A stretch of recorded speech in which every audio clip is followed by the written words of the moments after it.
January 20th, 2026. A date every Dresden Files fan has had marked on their calendar since what seems like forever.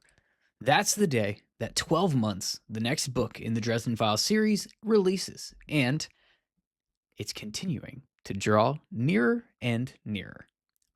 With that being the case, I thought it was time we should start making some predictions. The Belated Binge Podcast. Hi, and welcome to Belated Binge. My name's Zach, former radio host and lifelong sports fan, currently discovering the magic of urban fantasy through the Dresden Files series.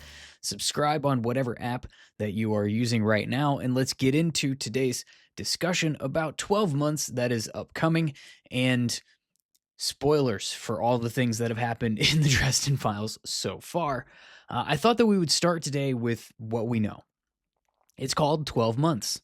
Because it's going to take place over the course of a year of Harry's life. Now, that is different from the series that it's been to this point in time. Jim Butcher often describes these books as each book being the worst week of Harry's year. This time, we're going to actually see a whole year.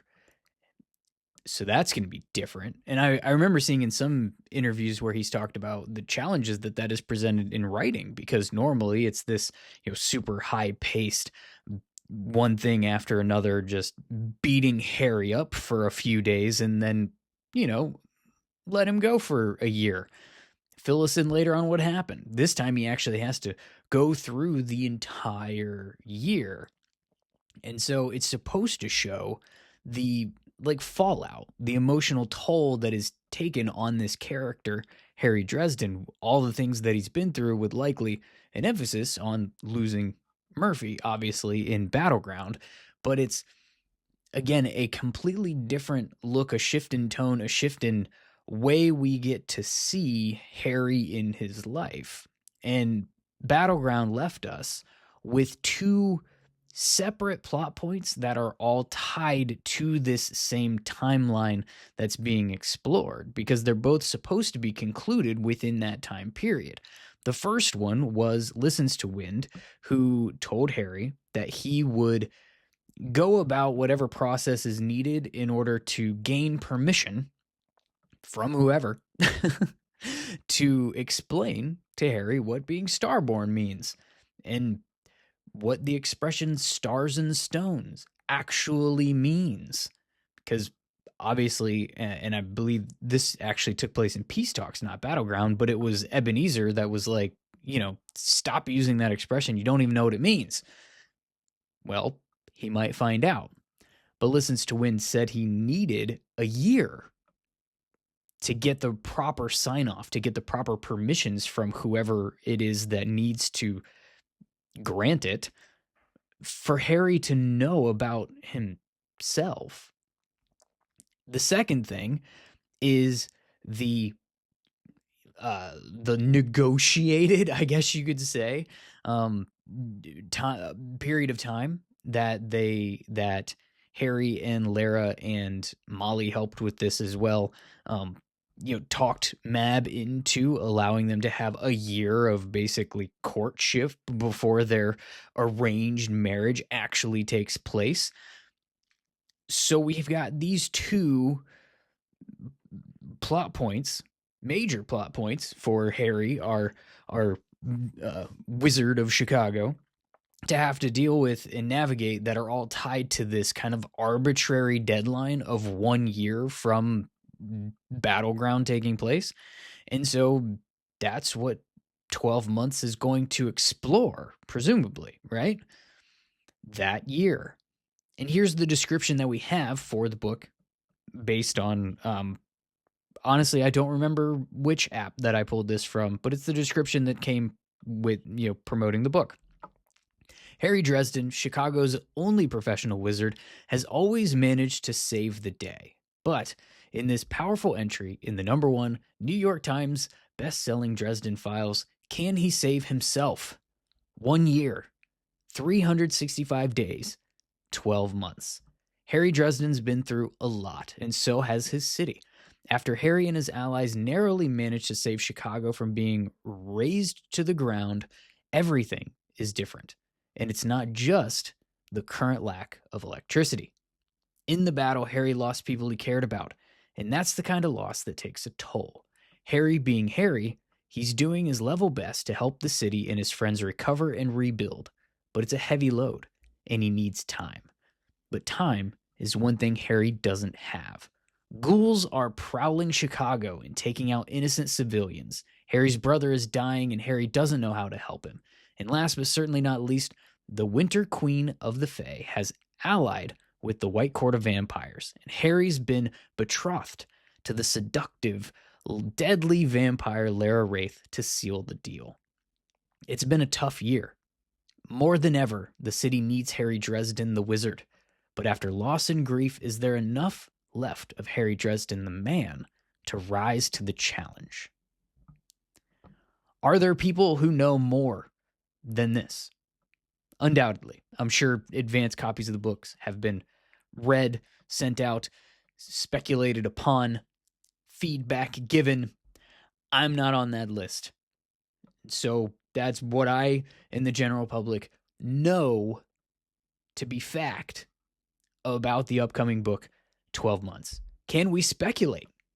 Yeah, we absolutely can. Why else would we be here?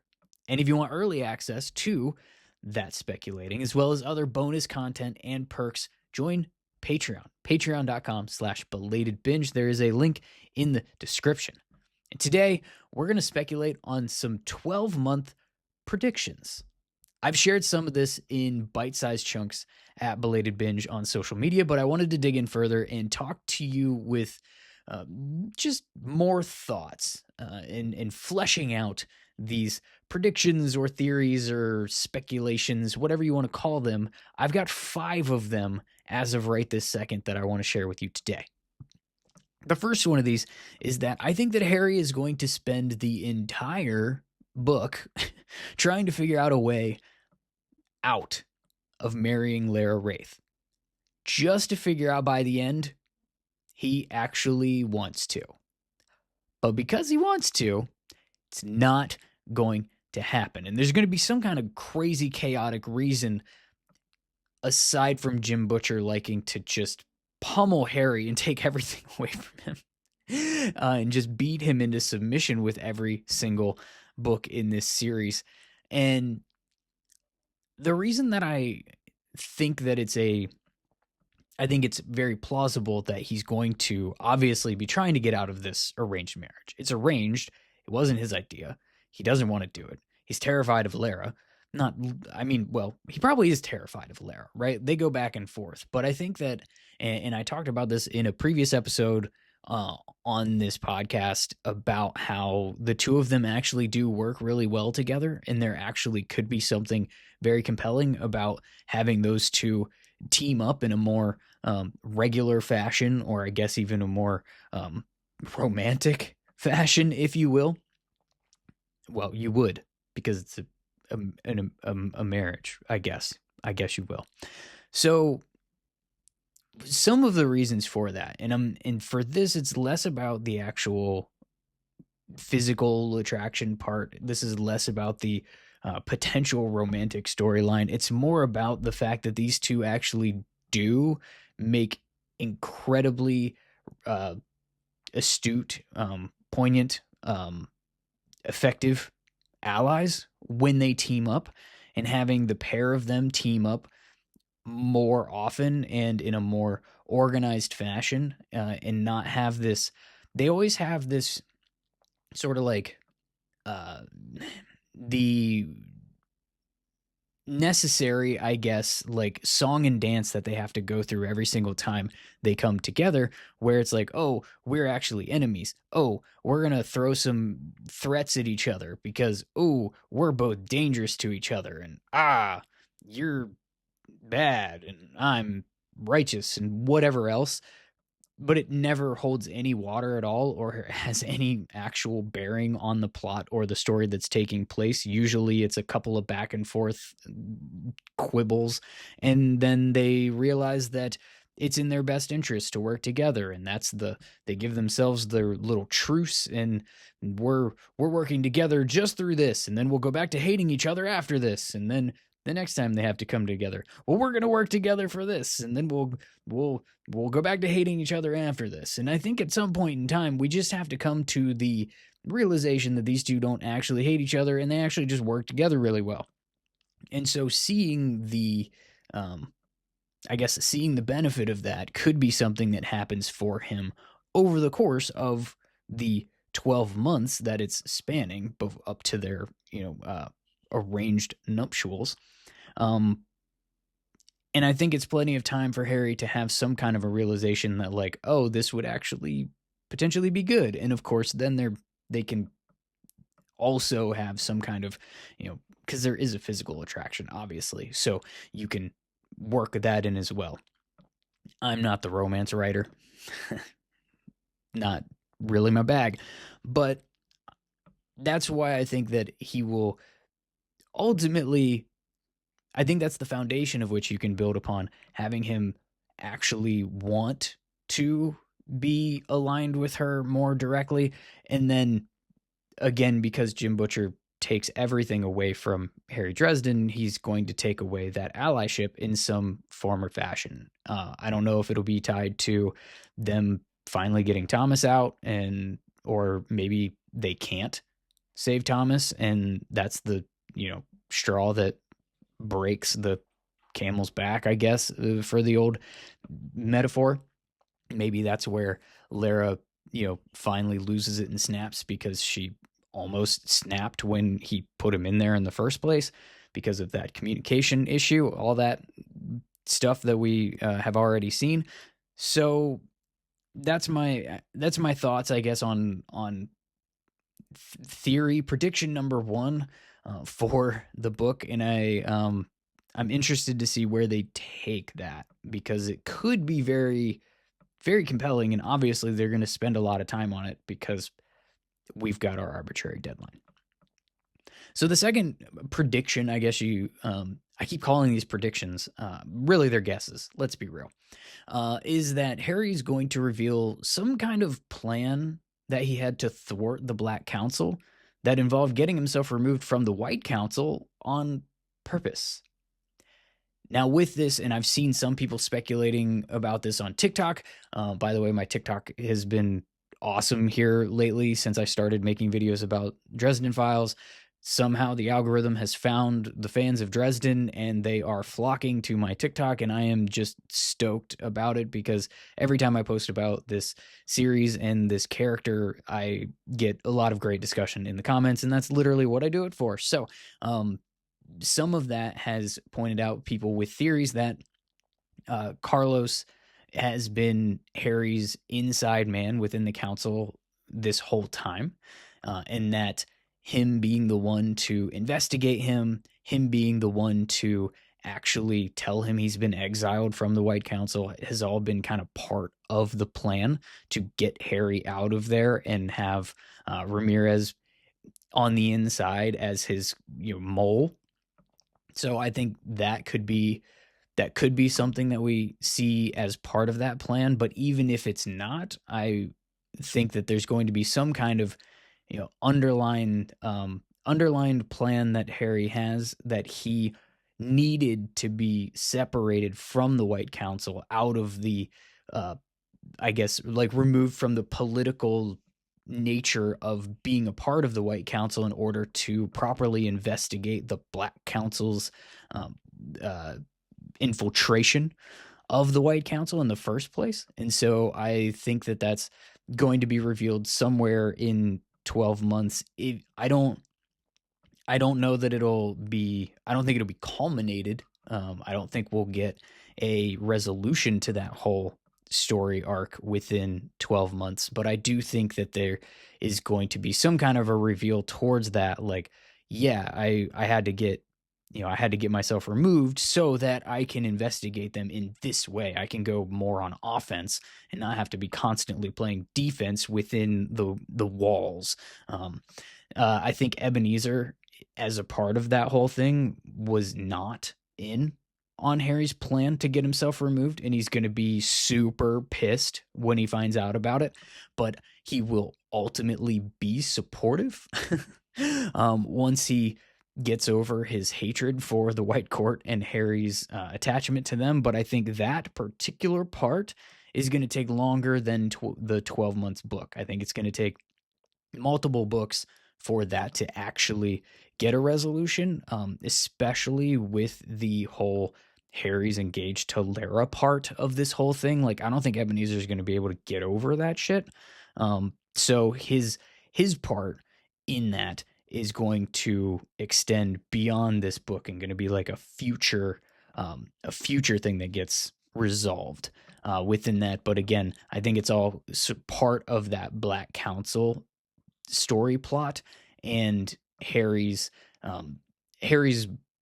investigation into them, or his intention to bring them down, and he had to get himself taken out of the White Council in order to do his plan for that.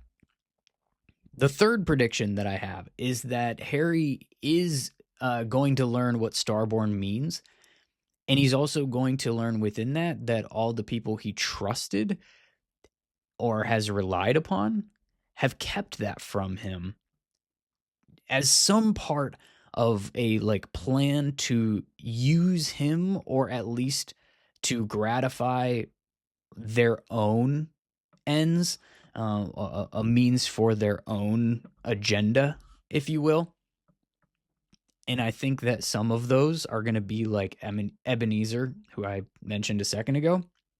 His agenda is going to be like out of love for Harry and thinking that he knows best for Harry. And he's doing it because he doesn't want to, he wants to protect Harry and thinks that he knows, better than he does. That's how we've seen him treat pretty much everything else. That's why he let Harry be an orphan without telling him he was his own grandfather. That's why he wanted Harry to get rid of Maggie. That's why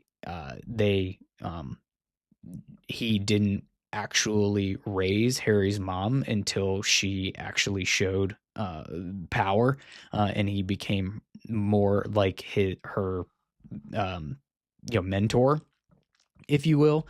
And they changed her name. Like, she wasn't Maggie McCoy. She was Maggie LeFay. All part of this whole like secrecy and the way that Ebenezer seems to work in terms of the way that he protects the people that he cares about. He does it all through secrecy and all through separation from them and separation of them from the truth. He hasn't told Harry almost anything about his mother. Almost nothing. Even after Harry figured out that his mother was McCoy's daughter. They still have barely talked about her. He's literally told him almost nothing. All secrecy with McCoy. And so I think that's essentially his agenda with the Starborn thing. I think the Merlin is in on this. I think the Merlin doesn't want Harry to know about what being Starborn means because he's trying to protect his own power and interests from what Harry could become, whether that be taking over the White Council in some way, or being an adversary to the White Council in some way, or just taking down the Merlin, because we haven't cleared the Merlin from being corrupt. There's multiple layers to that, and we know that the Merlin hates Harry, like, a lot. And so I think this is part of why he hates Harry, and why he and others within the council have been treating Harry as so dangerous and like such a what's that? What am I thinking about? Like a bomb just ready to explode or whatever. I can't think of the analogy that I'm trying to go for in this moment. But I think that's going to be his angle in this whole thing. I think his godmother knows, and she probably made some kind of promise to his mother not to tell him, and or to, again, protect him in some way. And so I think we might get something throughout this year between him and his godmother to give him a little bit more information about his mother, because obviously she's the one that gave birth to him, and this whole being starborn thing is tied to the exact moment of his birth. So I think there's there's got to be some kind of exploration that we're still owed on Harry's mom, and I think that could be a cool way to get there. And I think that there's going to be others that are involved with that as well, and that kind of parlays into the prediction number 4, because I think that the reveal of what being starborn means is going to bring bigger characters into the story than the ones that we know from Harry's normal circle and the ones that we've actually encountered so far. Because Four Listens to Wind, who is an incredibly high ranking and powerful wizard within this world, right? Can do a lot of crazy shit, knows a lot of information, and has been alive for a long ass time. If it was just about him getting permission from the Merlin to tell Harry what the hell's going on, he wouldn't need a year to get the clearance that he needs to do that from just the Merlin. There's got to be more to it than that. I mean, I don't know. Could like Uriel be part of this? Could Odin be part of this? Perhaps. Maybe it's a maybe there's I mean, I know we know that Mab knows as well, and she hasn't told me either. Maybe it's a collective of like supernatural powers that somehow like govern this thing that and she's a part of it. Again, I didn't mention earlier what her angle is. Her angle on not telling Harry is she wants to use him and it like as a weapon in her own wars, whether that be against the outsiders, whether that be against like other powers like the White Council, for instance. Like, I think her motive is fairly straightforward, at least in my mind on that. But she could be part of this like supernatural governing body over this type of information. But I kind of think that it's even bigger than that, because that suggests that they have more a more cordial like relationship among all those different supernatural powers, and we've seen a lot of evidence to the contrary. They were able to come together during peace talks to like come together and fight in Battleground, I guess. But it's no, they don't really. They're not chumming it up a whole lot, and they all have their conflicting agendas. So the idea that it's just that collection of people that we already know seems iffy to me. So I think it's going to be like, I think it's going to be the introduction of some kind of like new, even more powerful being to this world, because at this point we've faced a literal titan. And unless Jim Butcher completely shifts gears, I have to assume that the power within this series is going to continue to escalate the way that it has so far. But who that power actually belongs to at this point, I'm not sure I could even guess. Like, we're talking about a circumstance of somebody's birth, like the exact moment and like the destiny or like prophetic nature accompanying that birth and the exact moment that it happened. And it only happens every several hundred years. Are we talking like Zeus level god? Are we talking with a capital G? Like, what are we really talking about as far as the next level that this could even go to? And on top of that, the only other Starborn we actually know of and have met in the series, at least that I can recall, or that has been revealed to this point, is Dracul. If he's Starborn, does that give us any clues as to like who is governing the information? Could it somehow be tied to the vampires? Is that maybe another part, another layer as to why Ebenezer hates them so much? I don't know. I feel like it can't just be a vampire thing, right? Because why would Listens to Wind need to parlay with the vampires to get permission to tell Harry what it means that he's starborn, and what does vampires have to do with being protected, I guess, against like the outsiders and being able to fight them. Like, I don't know, that all doesn't reconcile in my pea brain.